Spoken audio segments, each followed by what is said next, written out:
केंद्रीय गृह मंत्री अमित शाह ने आज यानी मंगलवार शाम को खुल के विपक्ष के ऊपर निशाना साधा। खास करके ये निशाना जो था वो डीएमके और समाजवादी पार्टी के ऊपर था।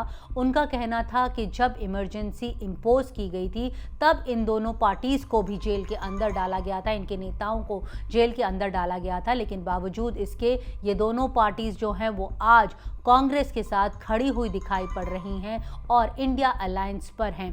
दिलचस्प बात यह है कि 2024 के चुनावों के दौरान उत्तर प्रदेश में समाजवादी पार्टी ने बहुत अच्छा प्रदर्शन किया था और साथ में तमिलनाडु में डीएमके ने बहुत अच्छा प्रदर्शन किया था। ये एक वजह है जिसे लेकर जो भारतीय जनता पार्टी है वो हमेशा कटाक्ष भरती रहती है इन दोनों पार्टियों के ऊपर कांग्रेस के साथ उनके संबंधों को लेकर।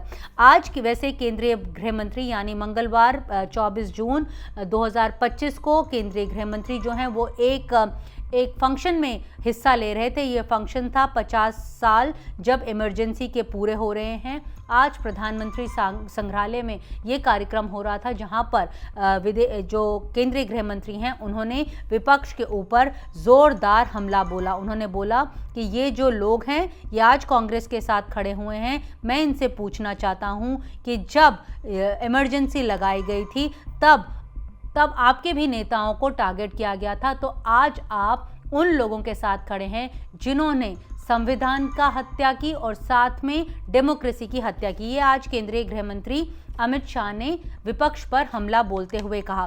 दरअसल जून 25 1975 जो है वो भारतीय जनता पार्टी संविधान हत्या दिवस के रूप में 2024 से मना रही है। 2024 में इसको लेकर एक नोटिफिकेशन जो है वो केंद्रीय गृह मंत्रालय ने निकाला था।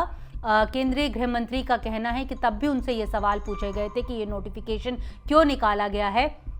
उनका कहना था कि आज यानी मंगलवार को वो 24 जून 2025 को वो ये साफ करना चाहते हैं। ये नोटिफिकेशन इसलिए निकाला गया था क्योंकि वो सारे नौजवानों को याद दिलाना चाहते हैं कि किस तरह से बर्बरता जो है वो अपनाई गई थी कांग्रेस पार्टी द्वारा उन लोगों के खिलाफ जिन्होंने भी आवाज़ जो है वो सत्ताधारी पार्टी के खिलाफ यानी कांग्रेस के खिलाफ उठाई थी। तो ये एक उन्होंने ये भी बात जो यंगस्टर्स हैं यानी नौजवान हैं उनको याद दिलाई कि सिर्फ तिहाड़ जो है वो दिल्ली में जेल है, प्रमुख जेल है। सिर्फ तिहाड़ जेल में 4000 विपक्षी नेता, जिनमें सिर्फ विपक्षी नेता ही नहीं रिपोर्टर्स भी थे और सोशल एक्टिविस्ट थे, वो मीसा जो एक बहुत ही कड़ा कानून बताया जाता है उसके तहत उन्हें बंद किया गया था।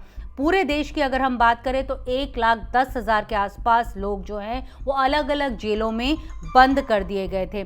उनका आज केंद्रीय गृह मंत्री ने ये भी कहा कि जो 25 जून 1975 की जो रात थी वो एक सबसे लंबी रात इसलिए मानी जाती है क्योंकि इस रात जब जो लोग सोए दूसरे दिन जब वो उठे उनके पास आज़ादी नहीं थी। भारत में इमरजेंसी जो है वो इम्पोज कर दी गई थी। लेकिन ये सबसे छोटी रात भी इसलिए थी क्योंकि ये वो रात थी जब जो संविधान बनाने वालों ने जो इतने साल मेहनत की थी उसे खत्म कर दिया गया था। तो इस बात का भी उल्लेख केंद्रीय गृह मंत्री ने किया। साथ में उन्होंने इस बात पर भी जोर दिया कि किस तरह से भारत जो है वो मल्टी पार्टी सिस्टम पर जो है वो ज़्यादा जोर देता है, उस पर अपना ध्यान जो है वो रखता है क्योंकि जो डेमोक्रेसी है वो मल्टी पार्टी सिस्टम से ही चलती है। लेकिन जब इमरजेंसी लगाई गई थी तो कांग्रेस ने इसको भी तबाह कर दिया। उन्होंने ये भी याद दिलाया कि किस तरह से जो आम नागरिक हैं उन्हें स्लेव्स बना दिया गया, उन्हें बोला गया कि आप जो अपने विचार हैं वो व्यक्त नहीं कर सकते हैं। रिपोर्टर्स को एंटी सोशल करार दे दिया गया, जो स्टूडेंट्स हैं उन्हें रिबेल करार दे दिया गया और जो सोशल एक्टिविस्ट हैं उन्हें बताया गया कि वो समाज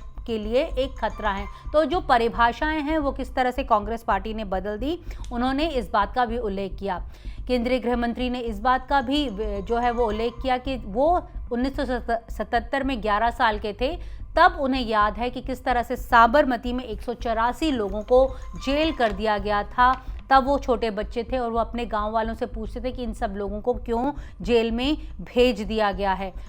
ये भी बात उन्होंने इस बात की ओर भी उन्होंने ध्यान आकर्षित किया कि किस तरह से जो ये बोला जाता है कि नेशनल सिक्योरिटी के कारण, राष्ट्रीय सुरक्षा को लेकर ये इमरजेंसी जो है वो राष्ट्र पे इम्पोज की गई थी, ये कहना गलत था। ये सिर्फ इंदिरा गांधी को, पूर्व प्रधानमंत्री इंदिरा गांधी को पावर में रहने के लिए यहाँ पर इम्पोज की गई थी। और उन दिनों के दौरान जो कांग्रेस पार्टी है उसने प्रियम्बल बदला, आर्टिकल 14 बदला और 7th schedule of the constitution जो है उसमें भी बदलाव किए। यही नहीं, राष्ट्रपति और गवर्नर्स को और ज़्यादा पावर दी गई और साथ में जो प्रधानमंत्री है उसे भी और ज़्यादा पावर्स दी गई। तो ये एक दरअसल भारतीय जनता पार्टी 25 जून को देश भर में जो है वो प्रोग्राम्स करने वाली है। कल यानी बुधवार केंद्रीय गृह मंत्री एक और प्रोग्राम दिल्ली में जो है वो करेंगे। इसे लेकर जो है विपक्ष जो है वो हमला बोल रहा है भारतीय जनता पार्टी के ऊपर। उसका कहना है कि क्योंकि भारतीय जनता पार्टी के पास और कुछ नहीं है कहने को और लोगों के सामने रखने को, इसलिए वो हेडलाइंस ग्रैब करने के लिए इस तरह के जो प्रोग्राम्स हैं वो आयोजित करते रहते हैं। इनफैक्ट जब पिछले साल ये नोटिफिकेशन आया था तब कांग्रेस लीडर मिस्टर खड़गे ने ये कहा था कि ये एक गलत जो हिस्ट्री का विवरण है वो लोगों के सामने ये भारतीय जनता पार्टी जो है वो पेश कर रही है। इनफैक्ट उन्होंने कहा था कि जो 8 नवंबर 2016 है, जब डीमोनेटाइजेशन की थी प्रधानमंत्री नरेंद्र मोदी ने, तो उस दिन को वो आजीविका हत्या दिवस के रूप में कांग्रेस पार्टी मनाएगी। तो दोनों ही पार्टीज जो हैं वो इन दोनों बातों को लेकर जो है वो पॉलिटिक्स कर रहे हैं। लेकिन 25 जून 2025 को जो है वो भारतीय जनता पार्टी देश भर में संविधान हत्या दिवस को लेकर कई कार्यक्रम अभी करने जा रही है। नई दिल्ली से नीता शर्मा, जनसत्ता के लिए।